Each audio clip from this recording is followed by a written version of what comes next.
লাহুড়ীঘাট সমজিলায় প্রজাতন্ত্র দিবসের প্রস্তুতি প্রায় সম্পন্ন। এবছর দেশের ৭৬তম প্রজাতন্ত্র দিবস আনন্দ উৎসাহের সাথে উদযাপন করা হবে। এর জন্য নবগঠিত লাহুড়ীঘাট সমজিলা প্রশাসন প্রজাতন্ত্র দিবস উদযাপনের প্রস্তুতি জোর কদমে চালিয়ে যাচ্ছে। উল্লেখ্য, ১৯৫০ সালের এই দিনটিতে ভারতের সংবিধান গৃহীত হয়েছিল। এবছরের প্রজাতন্ত্র দিবসের মূল বিষয় হচ্ছে সোনালী ভারতের ঐতিহ্য এবং উন্নয়ন। জানা গেছে, লাহুড়ীঘাট সমজিলার প্রজাতন্ত্র দিবসের প্যারেডে পুলিশের উপ পরিদর্শক বাহারুল ইসলাম প্যারেড কমান্ডারের দায়িত্ব পালন করবেন। এদিকে আয়ুক্ত প্রাঞ্জল বড়ুয়া সহ রাজস্ব সার্কেল আধিকারিক, পুলিশ সুপার প্যারেডে অংশগ্রহণকারী বিভিন্ন বিদ্যালয় এবং মহাবিদ্যালয়ের ছাত্রছাত্রীদের প্যারেড অনুশীলন পর্যবেক্ষণ করেছেন।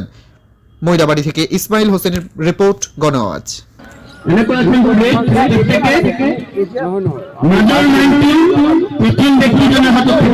সপ্তাহে